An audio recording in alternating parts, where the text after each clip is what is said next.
Hi boys and girls, it's Shane. Buying a house for $18,500 is a risky move, and a lot of people immediately assume, how haunted is it, those types of things. We're gonna have some paranormal investigators out in a couple weeks, and we're gonna find out how haunted it is. But right now, more significantly than haunting is our electric, which is unfortunately still haunting me. We've been working for more than a month, which we've got a lot of roof ripped off and everything. Now we've managed to get this section of roof replaced.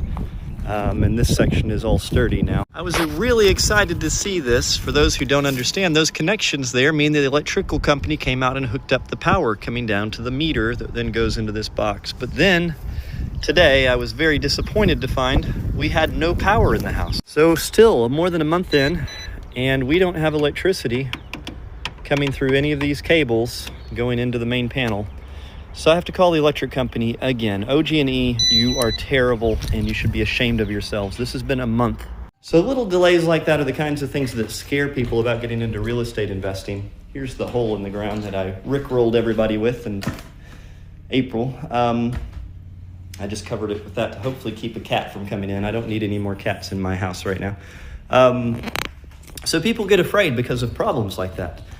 But problems are exactly what I'm buying. When I buy an old house like this, I'm buying somebody else's problem, and I'm gonna make a profit fixing that problem that they don't want to fix themselves. That's what my business is. If your business is trying to avoid problems, or you make it a point to avoid problems, you're also making it a point to avoid opportunities. Because the opportunities to make money are almost always directly connected and directly proportional to how big of a problem this is. So we can't start sanding until we get electricity hooked up. I've got the drum sanders and everything, so we're gonna see if we can sand this floor off and get all this garage epoxy off. But quit trying to avoid problems. You can see we've got this top section of roof done now, so we no longer have a rooftop garden. This top section was shingled, but we gotta do the main section of the roof. And my guys aren't gonna be able to do that until we have electricity on for some of their tools. So still something I'm waiting on.